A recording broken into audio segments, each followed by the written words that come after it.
Hello students, मैं मनीष जैन। तो आज जो अपनी वीडियो है उसका आखिरी पार्ट है इस टॉपिक का।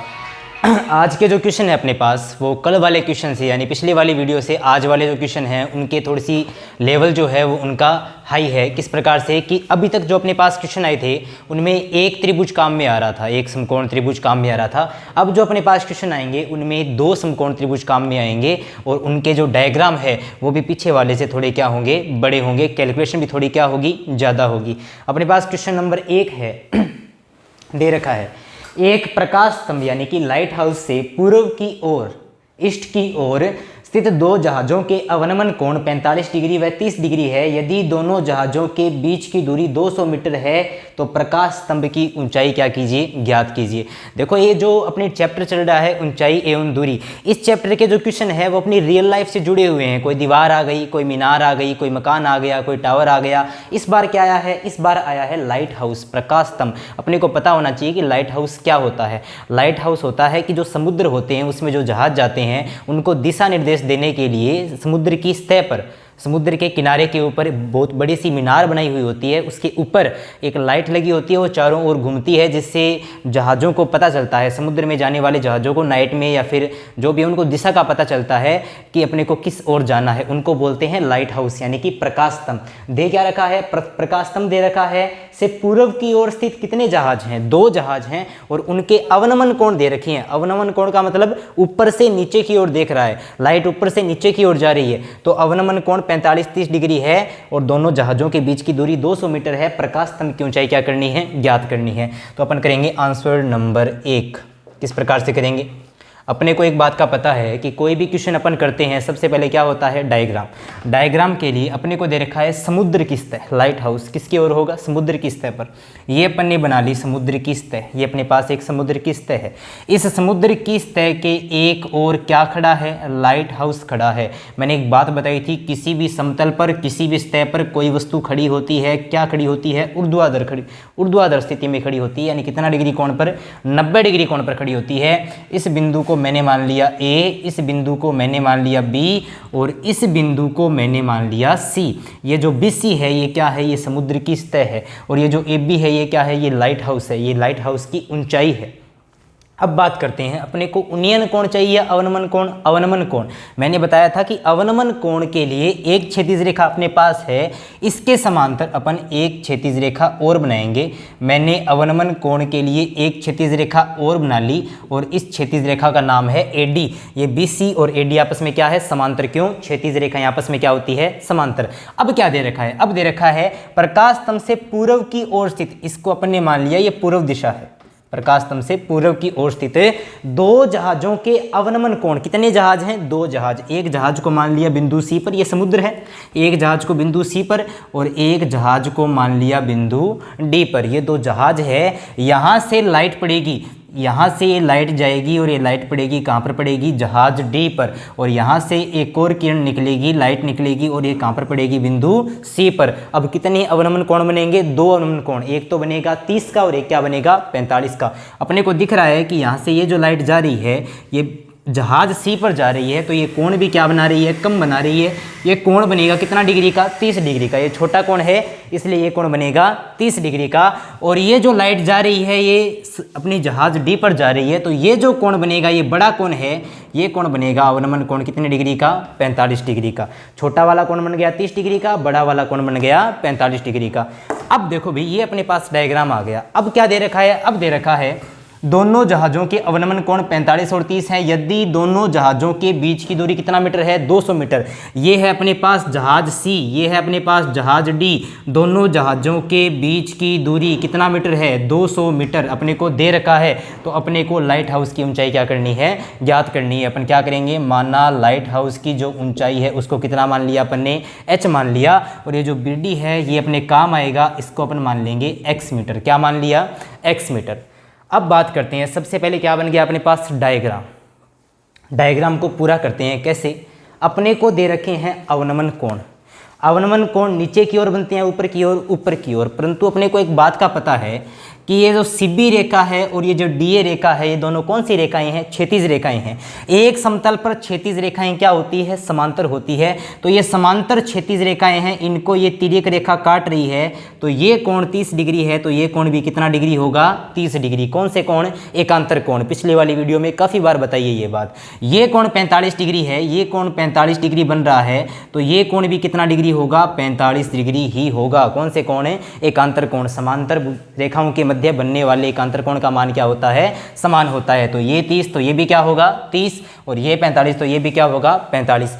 अब ये डायग्राम बड़ा बन गया। मैंने कल वाली वीडियो में आपको बताया था कि डायग्राम बड़ा बन जाए, त्रिभुज एक से ज़्यादा आ जाए तो क्या करना है? कुछ नहीं करना है, सिंपल सी चीज़ है। अपने को कोई भी दो समकोण त्रिभुज लेने हैं, एक छोटा समकोण त्रिभुज, एक बड़ा समकोण त्रिभुज। हाँ, बराबर भी हो सकते हैं, परंतु लगभग सवालों में छोटा बड़ा ही बनेगा। क्या करना है? दो समकोण त्रिभुज अपने को छांटने हैं कि कौन से लेने हैं। साफ साफ डायग्राम में दिख रहा है कि एक समकोण त्रिभुज अपने को लेना होगा A, B और D। ये छोटा समकोण त्रिभुज है, ये अपने काम में आएगा। फिर अपने को दिख रहा है कि एक और त्रिभुज अपन लेते हैं, तो वो कौन सा ले सकते हैं? ADC। ये समकोण त्रिभुज काम आएगा? नहीं आएगा? नहीं आएगा। क्यों नहीं आएगा? क्योंकि ये समकोण ही नहीं है। ADC में समकोण नहीं है। मैंने बोला है समकोण होना जरूरी है। तो फिर कौन सा लेंगे? फिर लेंगे AB और C, यानी ये बड़े वाला समकोण त्रिभुज। एक बार छोटे वाला, एक बार बड़े वाला, और दोनों में साइन कोस टेन में से कोई भी एक त्रिकोणमितीय अनुपात का प्रयोग करेंगे, उत्तर आएगा। कैसे? त्रिकोणमितीय अनुपात। डायग्राम हो गया। डायग्राम के बाद किसकी बारी? त्रिकोणमितीय अनुपात की। त्रिकोणमितीय अनुपात होता है, वो होता है लाल बट्टा कक्का साइन कोस और टेन। ये होता है। अपने को चित्र में साफ साफ दिख रहा है। सबसे पहले छोटे समकोण त्रिभुज की बात करते हैं अपन।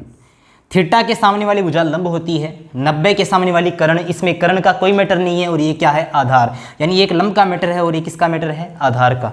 बड़े समकोण त्रिभुज की बात करते हैं तो ये लंब बनेगा और ये क्या बनेगा? आधार बनेगा। तो इसमें भी कर्ण का कोई मैटर नहीं है, यानी कि दोनों समकोण त्रिभुज में केवल लंब और आधार ही काम में आ रहे हैं। और अपने को पता है कि लंब और आधार काम में आते हैं तो क्या लगेगा? टेन लगेगा। सबसे पहले छोटे समकोण में, फिर बड़े समकोण में। छोटे समकोण त्रिभुज का नाम क्या है? ABD। तो अपन लिखेंगे समकोण त्रिभुज ABD में। समकोण त्रिभुज ABD में। समकोण त्रिभुज ABD में क्या लगेगा? Tan theta. अपने को पता है टेन थीटा बराबर होता है लंब बटा आधार। लंब का नाम क्या है? AB, और आधार का नाम क्या है? BD। इस समकोण त्रिभुज में थीटा के सामने वाला लंब, 90 के सामने वाला कर्ण, और ये क्या है? आधार। लंब का नाम AB, कर्ण आधार का नाम BD। लंब का नाम AB है, आधार का नाम क्या है? BD है। अब बात करते हैं टेन है तो टेन थीटा। थीटा कितना डिग्री है? 45 डिग्री। थीटा का मान है 45 डिग्री। AB का मान कितना है? H। तो AB का मान है H बटा BD का मान कितना है? X। अब अपने को पता है कि ये हो गया डायग्राम, हो गया त्रिकोणमितीय अनुपात, हो गया। अब क्या यूज में लेते हैं? त्रिकोणमितीय सारणी। अपने को पता है त्रिकोणमितीय सारणी में tan 45 का मान कितना होता है? 1। बट्टा में भी क्या लिख सकते हैं? 1, और बराबर में है H बट्टा X। क्या करेंगे? इसका वज्र गुणा H एका H और X गुणा 1 X। तो ये बन गया H = X। ये आ गई इक्वेशन नंबर 1, समीकरण नंबर 1। क्या किया? tan 45 का मान 1 बट्टा में 1 बराबर सेम टू सेम, वज्र गुणा करेंगे H एका H X एका X, यानी H और X का मान क्या आ गया? बराबर। अब ये इक्वेशन अपने क्या काम आएगी? ये काम आएगी कि H और X का मान बराबर है, यानी जरूरत पड़ने पर अपन H की जगह क्या लिख सकते हैं? X, और X की जगह अपन क्या लिख सकते हैं? H। जरूरत पड़ने पर ये चीज़ अपन लिख सकते हैं। तो ये हो गया छोटा समकोण त्रिभुज। अब बात करते हैं बड़े समकोण त्रिभुज की। बड़ा समकोण त्रिभुज कौन सा है? बड़ा समकोण त्रिभुज है त्रिभुज ABC। क्या नाम है इसका? त्रिभुज ABC। तो अपन लिखेंगे समकोण त्रिभुज ABC में। समकोण त्रिभुज ABC में बताया था कि इसमें कर्ण का मैटर नहीं है, लंब आधार का मैटर है। क्या लगेगा? टेन। तो अपने को पता है टेन थीटा, बड़े वाले त्रिभुज में थीटा कितना डिग्री है? 30 डिग्री। तो टेन 30 डिग्री बराबर क्या होता है? लंब बटा आधार। लंब कितना है? H। तो लंब कितना है? H बटा बड़े समकोण त्रिभुज में ये लंब है, ये कर्ण है, और ये पूरा BC क्या है? आधार है। यानी आधार में X भी आ रहा है और आधार में 200 भी आ रहा है, इसलिए आधार के लिए X और 200 को क्या कर देंगे? अपने जोड़ देंगे। ये बन गया अपने पास आधार। टेन थीटा बराबर लंब बटा आधार। आधार में X भी है, 200 भी है, दोनों क्या कर दिया? जोड़ दिया। अब त्रिकोणमितीय सारणी में tan 30 डिग्री का मान होता है 1/√3। कितना होता है?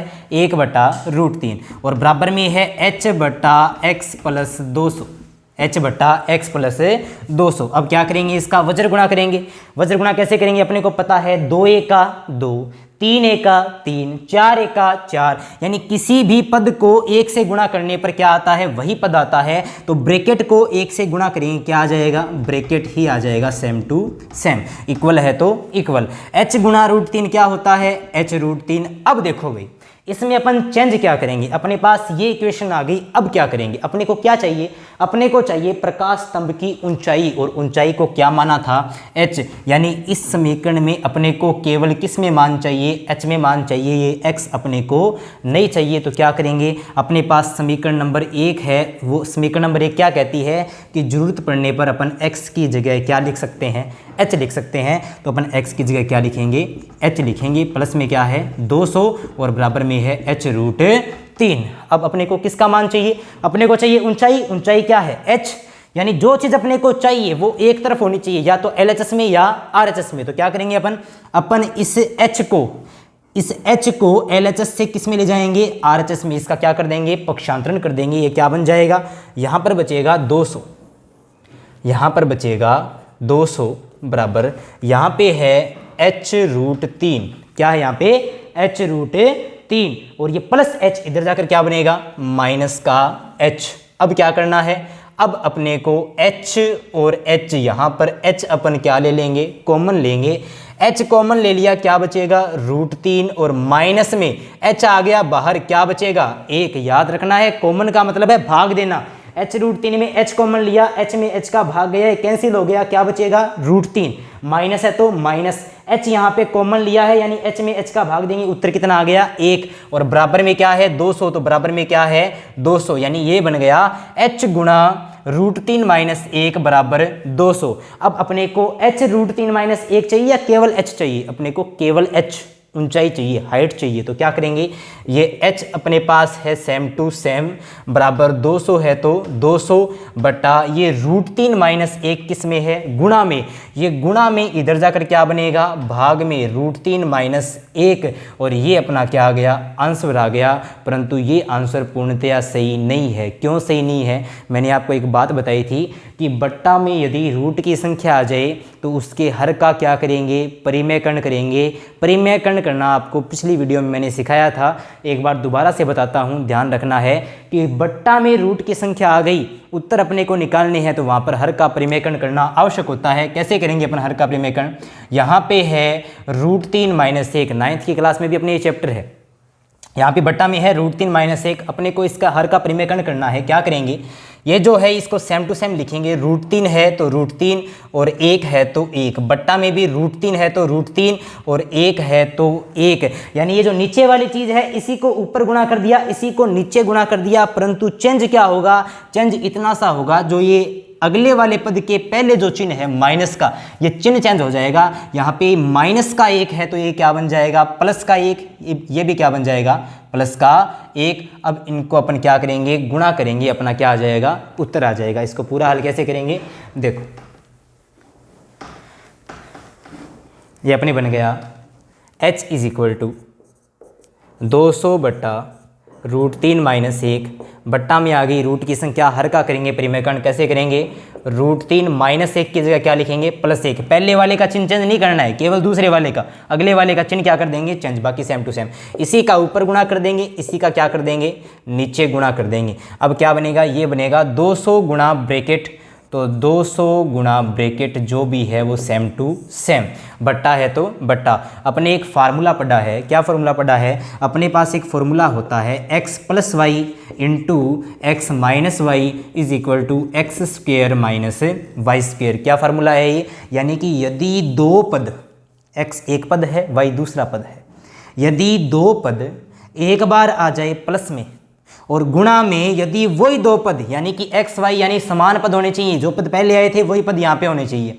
कोई दो पद एक बार आ जाए प्लस में, वही दो पद एक बार किस में आ जाए माइनस में, और उनके बीच में किसका चिन्ह हो, गुणा का चिन्ह हो। ब्रैकेट का मतलब होता है गुणा, गुणा का चिन्ह हो तो उनको हल करने का नियम क्या कहता है, उनको हल करने का नियम कहता है कि पहले करेंगे x का स्क्वायर माइनस में करेंगे y का स्क्वायर, यानी पहले करेंगे पहले पद का स्क्वायर माइनस में दूसरे पद का स्क्वायर। कैसे करेंगे, 200 गुणा ब्रैकेट, तो 200 गुणा ब्रैकेट, ये आ गया सेम टू सेम, अंश में आ गया। हर की बात करते हैं, देखो ये दो पद हैं √3 और 1, और ये भी दो पद हैं √3 और 1। अंतर क्या है, इसके बीच में प्लस है और इसके बीच में क्या है माइनस। तो ये नियम लग रहा है नहीं लग रहा, लग रहा है। दो पद एक बार प्लस में है एक बार माइनस में है। हल कैसे करेंगे, एक बार पहले का स्क्वायर माइनस दूसरे का स्क्वायर, पहले पद का स्क्वायर माइनस दूसरे पद का स्क्वायर। अब इसको कैसे हल करेंगे, 200 है तो 200 √3 का मान होता है 1.732, प्लस में है 1 बटा रूट स्क्वायर हो जाएगा कैंसिल, कितना बचेगा 3 माइनस 1 की स्क्वायर 1, 3 में से 1 जाएगा, कितना बचेगा 2। तो इसमें 200 में 2 का भाग गया 100 बार, 1 और 1 कितना बन गया 2.73। अब आपको एक बात बताई थी कि गुणा में 0 हो और दशमलव की संख्या हो तो ये दशमलव आगे की ओर जाते हैं पीछे की ओर, आगे की ओर। तो कितने जीरो हैं, 2 जीरो, ये दशमलव यहाँ पे जाएगा यहाँ पे जाएगा, यानी ये दशमलव 273 के बाद आ जाएगा, दशमलव को लिखने की आवश्यकता नहीं रहेगी, उत्तर आ जाएगा 273 मीटर। कितना मीटर है, 273 मीटर, यानी कि अपनी ये जो ऊंचाई है ये कितनी आ गई, 273 मीटर आ गई। यानी कि इस सवाल को देखने से लग रहा है कि आज वाले जो सवाल हैं ये मैक्सिमम लेवल के सवाल हैं, इनसे ज़्यादा बड़े सवाल कंपटीशन में भी नहीं आते हैं, और अपने 10th की जो बुक है उसमें भी इनसे ज़्यादा बड़े कोई सवाल नहीं हैं, तो आप सभी के काम आ जाएंगे। अगला जो क्वेश्चन है अपने पास, दूसरा क्वेश्चन, वो अपने को दे रखा है कि एक 7 मीटर ऊंचे भवन, एक 7 मीटर ऊंचे भवन, ऊंचे मकान के शिखर, मकान या भवन एक ही बात है, मकान के शिखर से एक मीनार के शिखर का उन्नयन कोण तथा मीनार के पाद बिंदु का अवनमन कोण समान हो तो मीनार की ऊंचाई ज्ञात कीजिए। ये वाला जो क्वेश्चन है, ये वाला क्वेश्चन एकदम छोटा सा क्वेश्चन है, बस अपने को इसका डायग्राम पता होना चाहिए कि इसका डायग्राम क्या बनेगा। देखो बात करते हैं, इसमें कितनी ऊंचाइयां दी है, इस सवाल को एक बार ध्यान से पढ़ती है, इसमें कितनी ऊंचाइयां दी, इसमें दिया है एक तो दे रखा है 7 मीटर ऊंचा मकान, एक मकान है जिसकी ऊंचाई कितना मीटर है 7 मीटर। उसके सामने अपने को दे रखी है एक मीनार, क्या दे रखी है एक मीनार। सबसे पहले बनाते हैं अपन डायग्राम, ये अपना है आंसर नंबर 2। ये अपने पास धरातल है, ये क्या है अपने पास धरातल है, और धरातल पर एक और तो है मकान, एक और तो मकान खड़ा है, और धरातल के एक और एक सिरे पर क्या खड़ा है, क्या खड़ी है, एक मीनार खड़ी है। एक और एक मकान है और एक और क्या है, एक मीनार है। अपने को एक बात का पता है कि मकान ऊंचाई में क्या होता है, छोटा होता है, और मीनार ऊंचाई में क्या होती है, बड़ी होती है। इसलिए मकान को छोटा बनाया है, मीनार को क्या बनाया है, बड़ा बनाया है। इसको मान लिया बिंदु A, इसको मान लिया बिंदु B, इसको मान लिया बिंदु C, और ये मान लिया बिंदु D। अब अपने को पता है कि मकान कितना मीटर ऊंचा है, मकान है 7 मीटर ऊंचा, मकान दे रखा है कितना मीटर ऊंचा, 7 मीटर ऊंचा। अपन एक काम करते हैं, अपने पास एक क्षैतिज रेखा तो है, अपन यहाँ पर बिंदु A से एक और क्षैतिज रेखा बना लेते हैं, और इस क्षैतिज रेखा का नाम दे दिया AE। क्या नाम दे दिया, AE। अपने को पता है कि क्षैतिज रेखाएं आपस में समांतर होती है, और दो समांतर रेखाओं को जब एक तिर्यक रेखा काटती है तो ये जो कोण बनते हैं, ये जो कोण बनते हैं, ये कोण कौन से कोण होते हैं, संगत कोण, और संगत कोणों के मान क्या होते हैं, बराबर। यानी ये 90 तो ये भी कितना डिग्री होगा, 90 डिग्री होगा। अब देखो भाई, ये रेखा इस रेखा के समांतर, ये 90, ये 90, ये आसन कोण बनेंगे तो ये भी 90 बनेगा, ये भी 90 बनेगा। ये क्या बन रहा है, एक आयत बन रहा है, ये AEDB जो एक क्षेत्र बन रहा है, किसका क्षेत्र बन रहा है, एक आयत का क्षेत्र बन रहा है। तो क्या करेंगे अपन, अपने को साफ साफ पता है कि आयत की आमने सामने की भुजाएं क्या होती है, बराबर होती है। ये 7 मीटर है, मैं इसको भी मैंने मान लिया, कितना मीटर, 7 मीटर। मानेंगे या फिर है ही, है ये, क्यों, क्योंकि एक आयत बन रहा है, और आयत में आमने सामने की भुजाएं क्या होती है, बराबर होती है। यानी ये 7 तो ये भी कितना हो गया, 7 हो गया। तो ये अपने पास AB 7 मीटर है, ये एक आयत बन रहा है, ये 7 तो ये भी कितना होगा 7 मीटर। अपने को मीनार की कुल ऊंचाई ज्ञात करनी है। ये ईडी जो है ये मीनार की कुल ऊंचाई नहीं है, ऊपर बच गया सीई, इसको मान लिया अपन ने एच मीटर। क्या मान लिया? H metre. ये अपने पास एई है, इसको अपने मान लिया एक्स मीटर, क्योंकि ये अपने काम आएगा। इसको मान लिया कितना मीटर? X metre. ये एक आयत बन रहा है तो आमने सामने की भुजाएं क्या होती है? बराबर। ये एक्स तो ये भी क्या बनेगा? X metre. अब क्या दे रखा है अपने को? अब दे रखा है एक 7 मीटर ऊंचे मकान के शिखर से मीनार के शिखर का उन्नयन कोण तथा मीनार के पाद बिंदु का अवनमन कोण समान हो तो मीनार की ऊंचाई ज्ञात कीजिए। देखो भाई, ये मकान है, ये मकान का शिखर है, ये मकान का पाद बिंदु है, ये मीनार का शिखर है, ये मीनार का पाद बिंदु है। तो अपने को क्या दे रखा है? मकान के शिखर से मीनार के शिखर का कौन सा कोण? उन्नयन कोण। और इस उन्नयन कोण का अपने को कोई मान नहीं दे रखा 30 डिग्री 60 डिग्री, तो इस उन्नयन कोण को मैंने मान लिया थीटा। क्या मान लिया? थीटा। क्या दे रखा है? मकान के शीर्ष से मीनार के शीर्ष का उन्नयन कोण क्या मान लिया? थीटा। फिर दे रखा है इसी मकान के शीर्ष से मीनार के पाद बिंदु का यानी आधार का कौन सा कोण? अवनमन कोण। तो अवनमन कोण नीचे बनता है या ऊपर? ऊपर। त्रिभुज के अंदर बनता है या बाहर? बाहर। ये बन गया अवनमन कोण। अब दे क्या रखा है कि उन्नयन कोण का मान और अवनमन कोण का मान क्या है? समान है। तो इसको थीटा माना था, तो ये भी क्या बन जाएगा? थीटा बन जाएगा। ये अपना बन गया डायग्राम। डायग्राम में बात करते हैं कि एई अपने पास कौन सी रेखा है? क्षैतिज रेखा। बीडी भी कौन सी रेखा है? क्षैतिज रेखा। और ये कौन सी रेखा है? तिर्यक रेखा। जब दो समांतर रेखाओं को तिर्यक रेखा काटती है तो ये वाला कोण और ये वाला कोण क्या बनते हैं? एकांतर कोण। और एकांतर कोणों का मान क्या होता है? समान। यानी ये थीटा तो ये भी क्या बनेगा? थीटा बनेगा। ये अपना बन गया डायग्राम। डायग्राम बना है, साफ साफ अपने को दिख रहा है कि इस बार एक त्रिभुज से काम नहीं चलेगा। अपने को इसमें कितने समकोण त्रिभुज? 2 समकोण त्रिभुज चाहिए। तो 2 समकोण त्रिभुज के लिए अपन देखते हैं कौन से 2 समकोण त्रिभुज लेंगे। समकोण त्रिभुज पहला बनेगा ए बी डी, ये एक समकोण त्रिभुज 1 बन गया। दूसरा समकोण त्रिभुज बनेगा सी ई ए। कौन सा बनेगा? सी ई ए। ये अपना बन गया दूसरा समकोण त्रिभुज। ये एक समकोण त्रिभुज, ये बन गया दूसरा समकोण त्रिभुज। ये अपने पास 2 समकोण त्रिभुज बन गए। एक बार छोटे वाले में tan का यूज करेंगे, एक बार बड़े वाले में tan का यूज करेंगे। अपन लगभग सवालों में tan का यूज क्यों कर रहे हैं? क्योंकि उनमें लंब और आधार का जिक्र है, कर्ण का मैटर नहीं है। तो क्या करेंगे? सबसे पहले छोटा वाला समकोण त्रिभुज है एबीडी, तो अपन लिखेंगे समकोण त्रिभुज ए बी डी में क्या लगाएंगे? tan theta. tan थीटा बराबर होता है लंब बटा आधार। इस समकोण त्रिभुज एबीडी में लंब क्या है? AB। आधार क्या है? BD। तो लंब का नाम है AB, आधार का नाम है BD। tan है तो tan थीटा। थीटा का मान दे रखा है, ज्ञात करना है। दे भी नहीं रखा है, ज्ञात भी नहीं करना है, तो क्या करेंगे? जो है वो अपने पास same to same, theta same to same. AB का मान कितना मीटर है? 7 मीटर बटा BD का मान कितना है? x। तो tan थीटा बराबर हो गया 7 बटा x। और ये आ गई इक्वेशन नंबर 1, समीकरण नंबर 1। एक बार छोटे समकोण त्रिभुज में त्रिकोणमितीय अनुपात, एक बार बड़े वाले में। तो बड़ा वाला समकोण त्रिभुज कौन सा है? CEA। तो अपन लिखेंगे इसी प्रकार समकोण त्रिभुज CEA में क्या लगाएंगे? tan theta. तो tan थीटा बराबर होता है लंब बटा आधार। लंब कितना है? h, आधार कितना है? x। तो लंब है h, आधार कितना है? x। ये आ गई समीकरण नंबर अपनी 2। ये समीकरण नंबर 1, ये समीकरण नंबर 2। अब लिखेंगे समीकरण 1 व 2 से। हो गया अपना क्वेश्चन ऑलमोस्ट कंप्लीट है।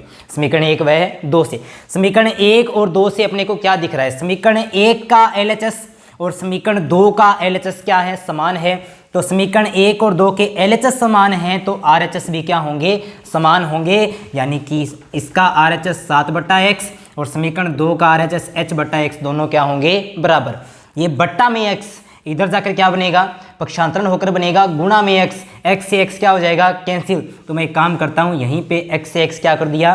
कैंसिल। तो अपने पास h का मान कितना मीटर आ गया? 7 मीटर। ऊंचाई कितना मीटर आ गई? 7 मीटर। ये पूरी ऊंचाई नहीं है, ये केवल किसका मान है?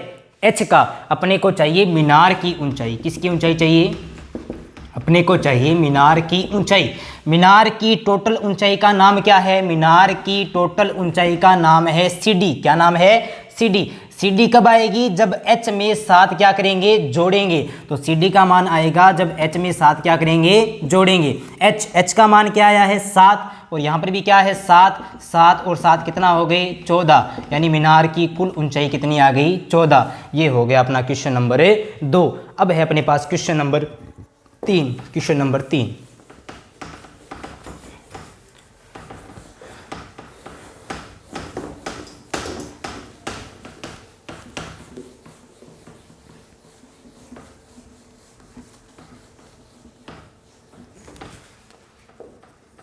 तीसरा क्वेश्चन अपने को दे रखा है।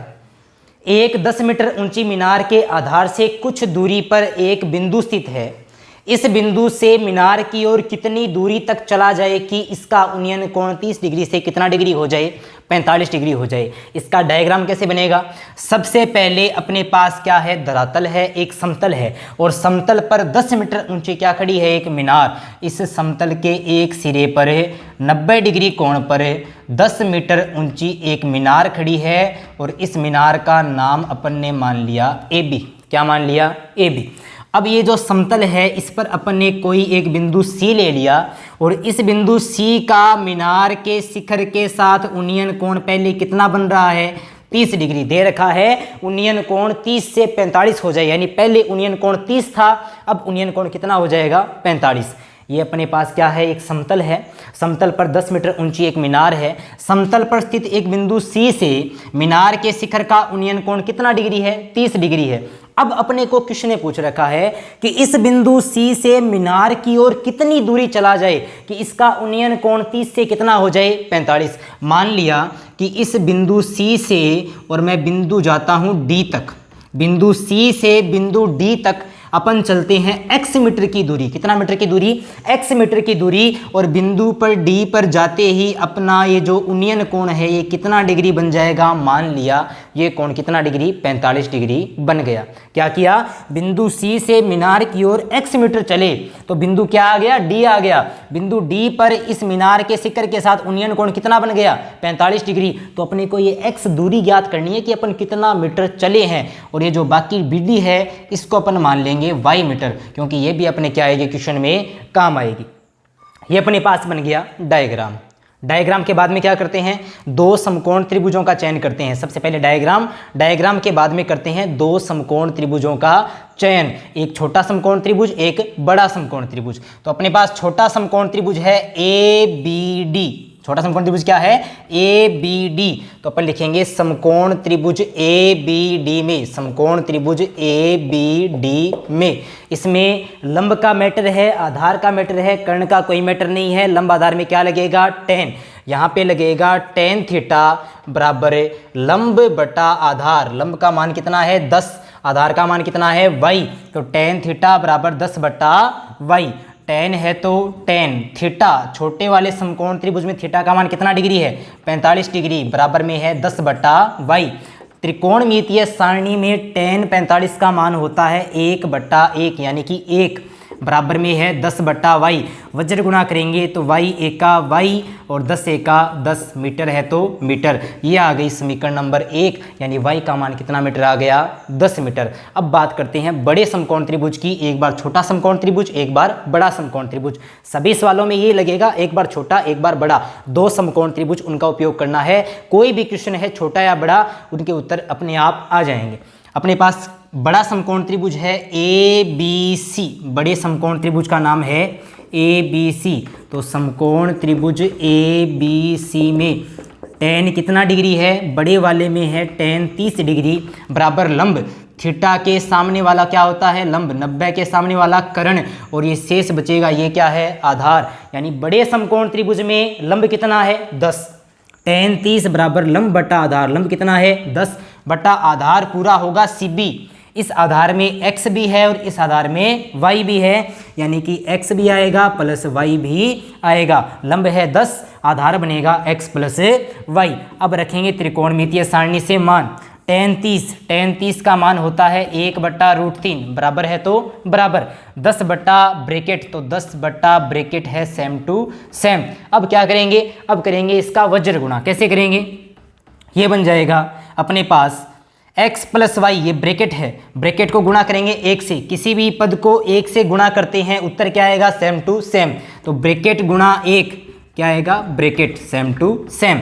10 गुणा √3, 10 √3। अब रखेंगे y का मान, x का मान क्या करना है, ज्ञात करना है। x क्या था, x था कि बिंदु C से D की दूरी, यानी अपन मीनार की ओर कितनी दूरी चले हैं, ये अपने को क्या करनी है, ज्ञात करनी है। ये रहेगी सेम टू सेम, प्लस है तो प्लस y का मान क्या आया था, समीकरण 1 से y का मान है 10 मीटर। कितना मीटर है, 10 मीटर। y का मान आ गया 10, बराबर में है 10 √3। क्या करेंगे, जो मान अपने को ज्ञात करना है वो एक तरफ, बाकी सभी मान एक तरफ। x का मान ज्ञात करना है वो यहाँ पे LHS में रहेगा, 10 √3 सेम टू सेम, और ये प्लस 10 पक्षांतरण होकर क्या बनेगा, -10। 10 और 10 क्या लेंगे अपन, कॉमन।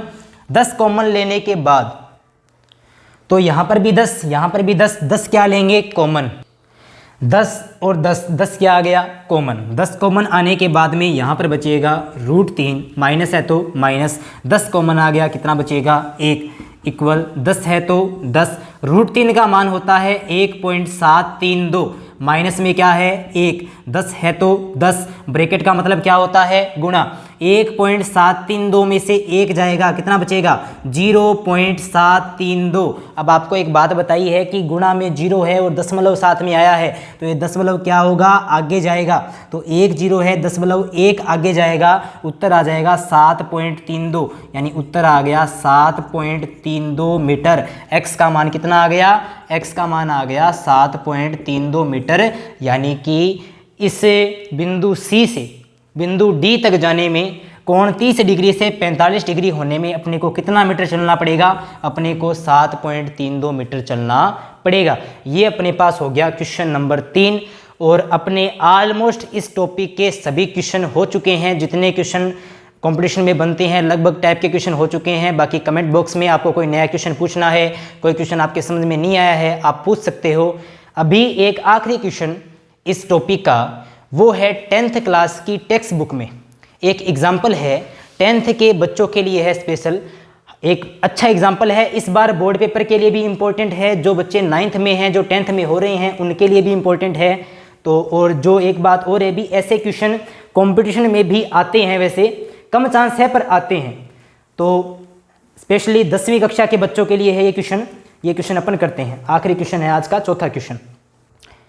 तो ये अपने पास क्वेश्चन है, ये टेक्स्ट बुक में 10वीं की किताब में 8वीं प्रश्नावली का एक एग्जाम्पल है, शायद 7 नंबर या 8 नंबर एग्जाम्पल है। क्या एग्जाम्पल है, एक झील के तल से h मीटर की ऊंचाई पर स्थित एक बिंदु का बादल के साथ उन्नयन कोण तथा बादल की परछाई के साथ, बादल के प्रतिबिंब के साथ अवनमन कोण क्रमशः अल्फा व बीटा है, तो सिद्ध कीजिए कि बादल की झील के तल से ऊंचाई h bracket tan beta plus tan alpha बटा tan beta minus tan alpha होगी।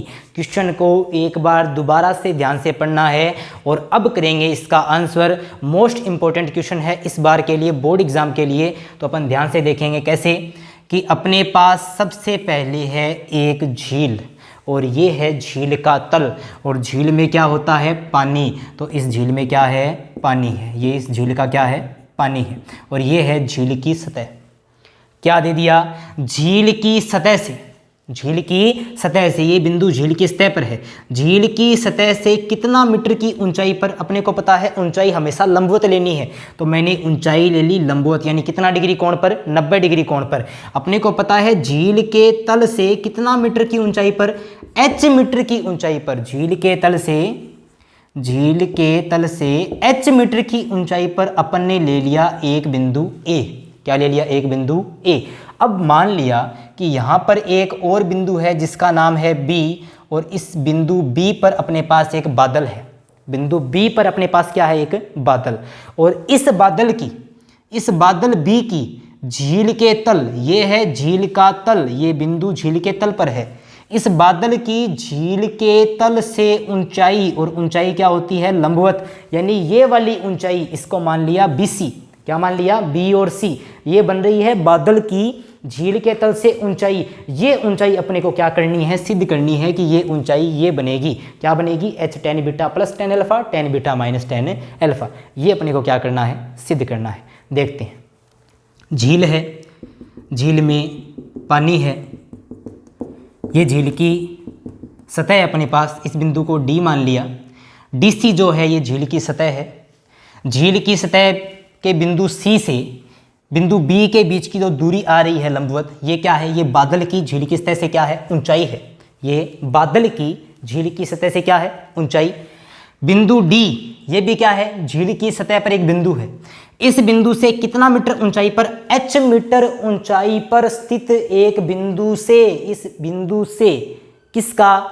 बादल का कौन सा कोण? उन्नयन कोण। उन्नयन कोण बनाने के लिए इस क्षैतिज रेखा के समांतर अपन ने एक क्षैतिज रेखा और बना दी। इस क्षैतिज रेखा का नाम दे दिया AE। क्या नाम दे दिया? AE। पता है ये कोण 90 डिग्री, तो ये कोण भी 90 डिग्री। कौन से कोण? समांतर रेखाओं के मध्य बनने वाले संगत कोण। तो ये 90 है, तो ये भी क्या होगा? 90। किया क्या है अपन ने किया ये है कि ये क्षैतिज रेखा है, तो एक क्षैतिज रेखा इसके समांतर और बना दी। क्या दिया है सवाल में दिया है स्थित एक बिंदु का, इस बिंदु का बादल के साथ उन्नयन कोण, बादल के साथ उन्नयन कोण, इस बिंदु का बादल के साथ उन्नयन कोण। तो उन्नयन कोण यहां पर बनेगा, ये है अपने पास उन्नयन कोण। कितना बनेगा? अल्फा। उन्नयन कोण का मान आगे कितना दे रखा है? क्रमशः अल्फा। और अवनमन जो बनेगा वो क्या बनेगा? बीटा। क्या बनेगा? बीटा। तो अपने को साफ साफ दिख रहा है कि बिंदु A का बादल के साथ उन्नयन कोण कितना है? अल्फा। अब बात करते हैं बादल की परछाई की, बादल के प्रतिबिंब की। अपने को एक बात का पता है कि एक तो कांच के लिए, शीशे के लिए, और एक पानी के लिए जितनी दूरी पर बिंब होगा उतना ही पीछे क्या बनेगा? प्रतिबिंब। जितना ऊंचा बिंब होगा उतना ही नीचे क्या बनेगा? प्रतिबिंब। तो ये पानी है, झील में क्या है? पानी। पानी के जितना ऊपर बादल होगा उतने ही नीचे इसका क्या बनेगा? प्रतिबिंब बनेगा। जो मुख्य वस्तु होती है उसको बिंब बोलते हैं, और जो परछाई बनती है उसको क्या बोलते हैं? प्रतिबिंब बोलते हैं अपन। तो ये इसका बादल का बिंब है, और इसके नीचे क्या बनेगा? बादल का प्रतिबिंब। यानी कि इस झील के अंदर इस बिंदु F पर ये बन गया बादल का प्रतिबिंब। ये बिंब जितना ऊपर है, प्रतिबिंब उतना ही क्या है? नीचे है। अपने को पता है कि पानी के लिए, कांच के लिए बिंब की दूरी बराबर होती है प्रतिबिंब की दूरी। अब देखते हैं इस क्वेश्चन को। अपने को पता है ये कोण 90, क्योंकि ये बिंदु की ऊंचाई है। ये कोण भी 90, बादल की ऊंचाई है। ये रेखाएं समांतर, तो क्या बन गया? एक आयत। आयत की आमने सामने की भुजाएं क्या होती है? बराबर होती है। ये h मीटर, तो ये भी क्या बनेगा? h metre. कितना बन गया? h metre. ऊपर वाला जो है इसको मैंने मान लिया x मीटर, क्योंकि ये अपने काम आएगा, इसको मान लिया x मीटर। और ये जो है AE, इसको अपन ने मान लिया y मीटर। क्या मान लिया? y metre. अब क्या दे रखा है? दे रखा है बिंदु A से बादल का उन्नयन कोण कितना है? अल्फा। और बिंदु A से बादल के प्रतिबिंब का अवनमन कोण, कौन सा कोण है? अवनमन कोण। यदि अपन सोचते हैं कि इस भुजा को मैं थोड़ी नीचे और बढ़ाता हूं, यहां से एक भुजा क्षैतिज रेखा और निकालता हूं, तो अवनमन कोण नीचे बनता है या ऊपर? ऊपर। त्रिभुज के अंदर बनेगा या बाहर की ओर? बाहर की ओर। यानी यहां पर बनेगा कौन सा कोण? अवनमन कोण। और अवनमन कोण कितना है? बीटा। उन्नयन कोण अल्फा, अवनमन कोण बीटा। उन्नयन कोण अल्फा, अवनमन कोण बीटा। ये अपना बन गया डायग्राम। झील में पानी है, झील के ऊपर बादल है। जितना बादल ऊपर है उतना ही क्या है? नीचे है। जितना ऊपर उतना नीचे। यहां से एक बात और निकलेगी, कितना ऊपर है? झील की सतह से बादल कितना ऊपर है? x ऊपर है, h मीटर ऊपर है, या दोनों के साथ ऊपर है? x और h को क्या कर देंगे? जोड़ देंगे। x प्लस h, ये x प्लस h मीटर ऊपर है। बादल जो है वो झील की सतह से x प्लस h मीटर क्या है? ऊपर है। तो यदि x प्लस h मीटर ऊपर है तो x प्लस h मीटर ही क्या बनेगा? नीचे बनेगा। क्यों? क्योंकि बिंब की दूरी बराबर प्रतिबिंब की दूरी। ऊपर भी x प्लस h, नीचे भी x प्लस h। अपने पास आ गया CF। कितना आ गया? x plus h। अपने को CF काम में नहीं आएगा, अपने पास सॉल्यूशन करेंगे इसका तो अपने पास काम आएगा EF। क्या काम आएगा? EF। तो CF है, ये काम नहीं आएगा, काम आएगा EF। EF कब आएगा? EF तब आएगा जब मैं CF में h को क्या कर दूंगा? जोड़ दूंगा। CF कितना है? x plus 1h। इस x प्लस 1h में ये 1h और जोड़ दिया, कितना बन जाएगा? x plus 2h। यानी कि ये बन गया EF x प्लस 2h, ये अपना बन गया डायग्राम। ठीक है, इस बिंदु का बादल के साथ उन्नयन कोण अल्फा, बिंदु का बादल के प्रतिबिंब के साथ अवनमन कोण बीटा, ये बन गया अपना डायग्राम। डायग्राम के बाद में क्या करते हैं, ये 90 ये भी 90 होगा। डायग्राम के बाद में क्या करते हैं, डायग्राम के बाद में दो समकोण त्रिभुजों का चयन करेंगे, एक बार छोटे समकोण त्रिभुज का, एक बार बड़े समकोण त्रिभुज का। एक बार छोटे वाले समकोण त्रिभुज में साइन कोस या टेन का यूज़ करेंगे, एक बार बड़े वाले में यूज़ करेंगे, दो समीकरणें बनेगी, हल करेंगे, उत्तर आएगा। वही काम सेम टू सेम है, कुछ अलावा इसमें नहीं करना। सबसे पहले छोटे समकोण त्रिभुज की बात करते हैं। चित्र में साफ साफ दिख रहा है कि छोटा समकोण त्रिभुज बनेगा ये वाला, इसका नाम है BEA। अपन लिखेंगे समकोण त्रिभुज BEA में, किसमें, BEA में। कर्ण का कोई मैटर नहीं है, एक लंब है और एक क्या है, आधार। लंब और आधार में क्या लगता है, tan, तो अपन क्या लगाएंगे इसमें, tan। परंतु इसमें इस बार tan थीटा नहीं है, इस बार कोण थीटा की जगह किससे दर्शाया है, अल्फा से। तो यहाँ पर बनेगा tan थीटा या tan अल्फा, यहाँ पर बनेगा tan अल्फा। tan अल्फा बराबर होता है लंब बटा आधार। लंब कितना है, x, आधार कितना है, y, तो ये हो गया लंब है x, आधार कितना है, y। tan अल्फा बराबर x बटा y, ये आ गया अपने पास। अब क्या करना है इसमें, अब इसमें अपने को करना है वज्र प्रतिस्थापन। कैसे करेंगे, y आएगा ऊपर, वज्र प्रतिस्थापन क्या होता है, जो नीचे है वो ऊपर, ऊपर है वो नीचे, तो y आएगा ऊपर, x बटा tan अल्फा क्या आएगा नीचे। क्या किया, tan अल्फा बराबर लंब कितना है x, आधार कितना है y, y ऊपर tan अल्फा नीचे। ये आ गई अपनी इक्वेशन नंबर 1, ये आ गई अपनी समीकरण नंबर 1। ये हो गया छोटा समकोण त्रिभुज। अब बात करते हैं बड़े समकोण त्रिभुज की। अपने को चित्र में याद रखना है कि ये छोटा समकोण त्रिभुज है, बड़ा समकोण त्रिभुज अपने को ये लेना है, और इस समकोण त्रिभुज का नाम है AEF, समकोण त्रिभुज AEF। यहाँ पर सवाल है वो ट्रिकी हो जाता है, यहाँ पर ध्यान देने की जरूरत है। कौन सा समकोण त्रिभुज लिया है, AEF, तो अपने समकोण त्रिभुज ले लिया, समकोण त्रिभुज AEF में। समकोण त्रिभुज AEF में क्या लगेगा, tan बीटा, क्या लगेगा, tan बीटा। यहाँ पर अल्फा था, यहाँ पर कोण क्या है, बीटा, tan बीटा। tan क्या होता है, लंब बटा आधार, तो कोण के सामने वाली भुजा, कोण के सामने वाली भुजा ये लंब है, 90 के सामने वाली भुजा कर्ण है, कर्ण का कोई मैटर ही नहीं है, और ये क्या है, आधार है। तो कोण के सामने वाली भुजा क्या है, लंब है, और लंब कितनी है, x प्लस 2h, यानी यहाँ पर लंब है वो है x प्लस 2h। बताया था कि EF काम आएगा, EF, इस समकोण त्रिभुज में EF क्या है, लंब है, और ये AE y क्या है, आधार है। तो tan थीटा यानी tan बीटा बराबर लंब बटा आधार, आधार कितना है, y, आधार कितना है, y। अब क्या करेंगे, वही काम, यहाँ पर भी बट्टा में y आया था, तो y को ऊपर लिया, tan को क्या लिया, नीचे। यहाँ पर भी क्या आया है, y आएगा ऊपर, tan क्या आएगा, नीचे। ठीक, y लाएंगे ऊपर, x प्लस 2h, वज्र प्रतिस्थापन करेंगे, tan बीटा क्या आएगा, नीचे। ये आ गई अपने पास समीकरण नंबर 2। ये समीकरण नंबर 1 आ गई, ये समीकरण नंबर कितनी आ गई, 2 आ गई। अब समीकरण 1 और 2 है, इनमें देखेंगे कि समीकरण 1 में और 2 में क्या समानता है, समीकरण 1 व 2 से। देखो समीकरण 1 का LHS और समीकरण 2 का LHS दोनों क्या है, समान है।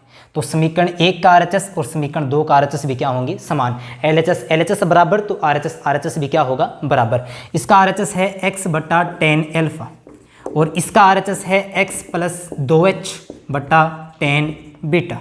क्या करेंगे, x बटा tan अल्फा, तो x बटा tan अल्फा बराबर है, तो बराबर।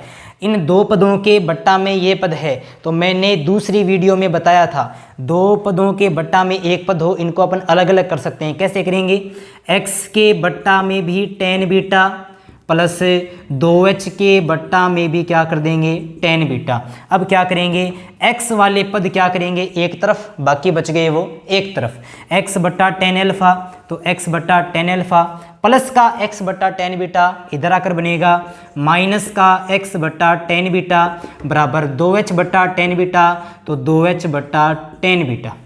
ये सेम टू सेम, प्लस का इधर आकर माइनस, ये पड़ा है सेम टू सेम।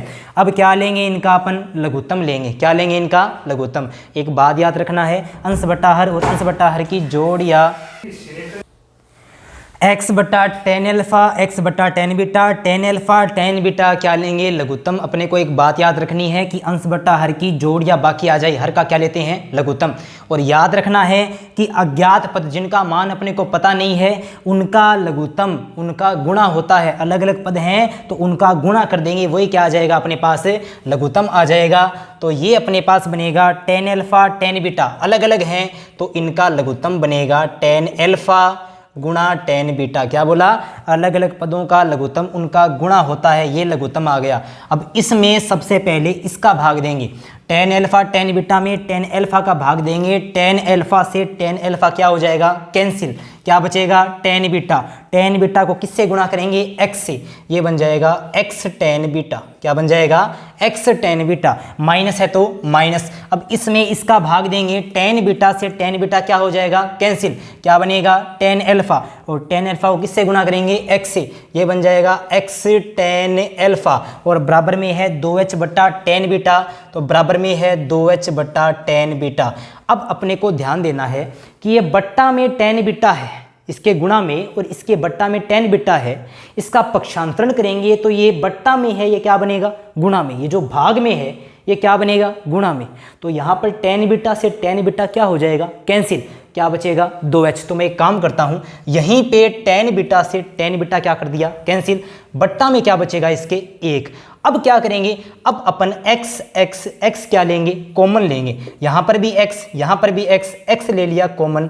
ये बचेगा tan beta minus tan alpha बराबर में है 2h, बट्टा में है 1 और बट्टा में है इसके टेन अल्फा। यहाँ तक आ गया। अब करेंगे इसका वज्र गुणा। वज्र गुणा नहीं करेंगे, वज्र प्रतिस्थापन करेंगे। कैसे करेंगे, इसका अपन करेंगे, इंप्लाइज है तो इंप्लाइज, x जो है वो सेम टू सेम, x अपने को रखना है, x को LHS में ही रखना है।